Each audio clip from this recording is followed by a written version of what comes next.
Welcome back to another video, and today we're going on this spooky journey visiting the Headless Cabbie in Hey Arnold, season 4 episode 14. Now we all know cartoons from the 90s enjoy giving kids like me nightmares because they never fell short when it came to the horror side of things. If you don't know what I'm talking about, stick around in this video to witness the horrors I endured as a kid watching this show. But yeah, enjoy.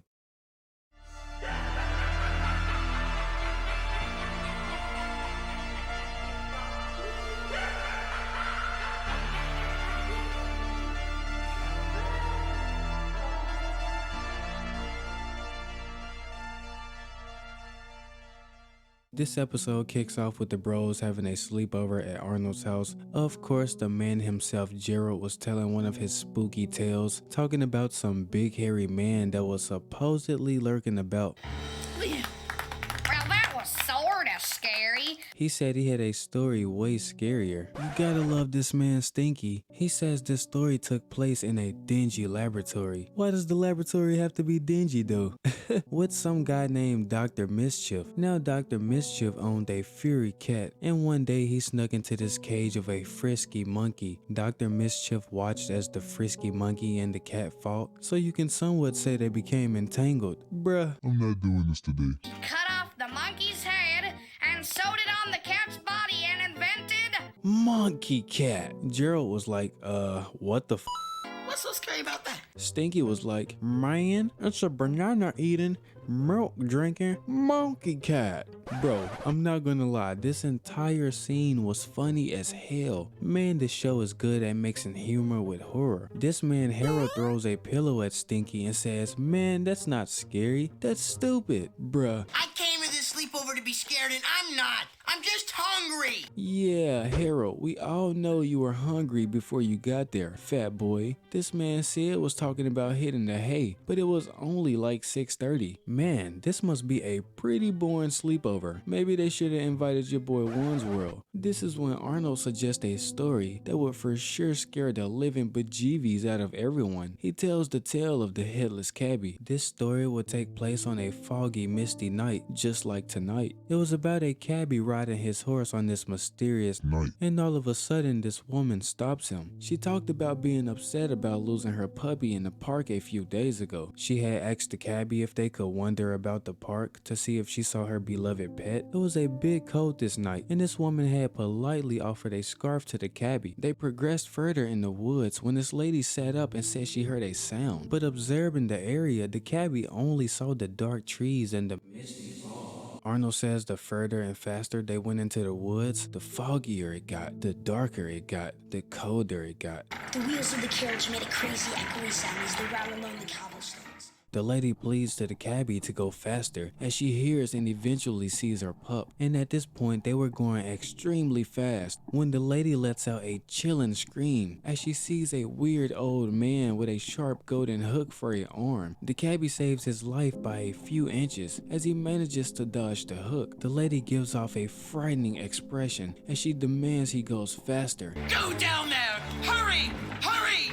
As the expression on her face gets even more horrifying, she beats the man on the back as he pushes this poor horse to his limits. This is when a terrible accident occurs. The cabbie's red scarf twisted around this tree branch, choking and decapitating this cabbie. And even though the cabbie's head was missing, the Headless Cabbie kept leading the carriage as this lady lets out a chilling, evil laugh. And Arnold says, till this day, when it fogs up outside, you can still hear the barking of this demon dog that went missing. You might also hear the rattling of the carriage wheels on the stones of the park that night, and it won't be long Till you hear the laughter of the horrible ghost lady. the next thing you see will be a haunted carriage coming out of the fog, driven by.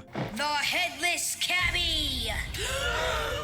And this man Harold was scared out of his mind. Man, wasn't he just talking all of that stuff earlier? This is when Stinky suggests that the guys go out and get ice cream, saying the story made him hungry. Bruh, and this man Harold actually didn't want to go. Do you guys know how scared he has to be to turn down food? I mean, this is Harold we're talking about, for crying out loud. So the guys head out. The fastest way to get to the ice cream stand was through the park. And of course Harold didn't want to go, but the guys convinced him to the story was just a urban legend. Arnold stated that his grandpa told him the story, and we all know how grandpa loves telling his scary stories. This is when the guys hear barking, and Harold just loses it.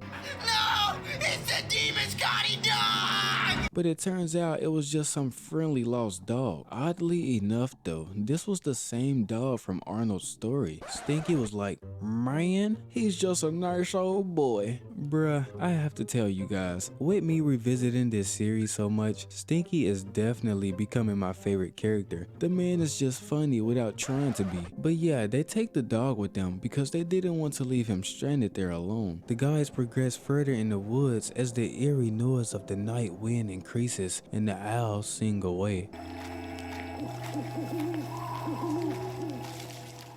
The guys hear this weird noise, almost sounding like the horse from the story earlier, but it turns out it was just Eugene. He was supposedly practicing for his clog dancing class in the middle of the park for some reason, after dark, because it was around 6:30 when Arnold started telling that story, so I know it's much later now. Harold was complaining about all the coincidences related to the story, and I honestly don't blame him. Arnold says they will be there after going through this tunnel, but it just so happens that this was the exact same tunnel from the story also. Bruh. And what do you know? They end up seeing...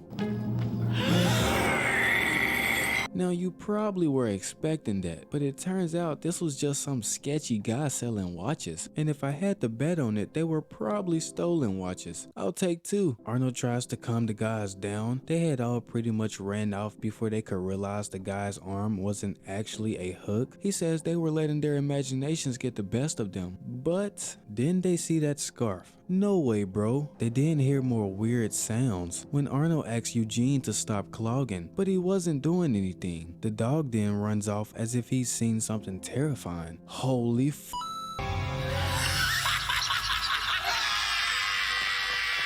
Wait a minute, it was just this man Ernie and Mr. Wynn. Arnold was like, so whose creepy laugh was that? I have a very creepy laugh. Yeah, you might need to get a laugh box replacement or something, my guy. It turns out Ernie was just in the park earning some extra money and had picked up Mr. Wynn on the way. He drops the kids back off at Arnold's crib after they get their ice cream, and Sid was on Harold's head for being a scaredy cat. Where's my head, Harold? Stop it, Sid, please. Too funny, bruh. He's like the biggest coward, but he stay talking all that mess. You just gotta love it. Now, if you thought this episode was done being creepy, well, guess again. Shortly after taking off, Ernie picks up this mysterious lady. Cabby, I'd like a ride around the park, please. Sounds familiar. A little too familiar. She even offers Ernie the same red scarf, and we get left with this terrifying news at the end, seeing that the story was actually true. Yeah, I think it's clear to me that all of Grandpa's stories aren't based on fiction. A lot of his stories seem to be true, which makes them even creepier. So what do you guys think about this episode? Let me know if you found it creepy, but until next time, peace.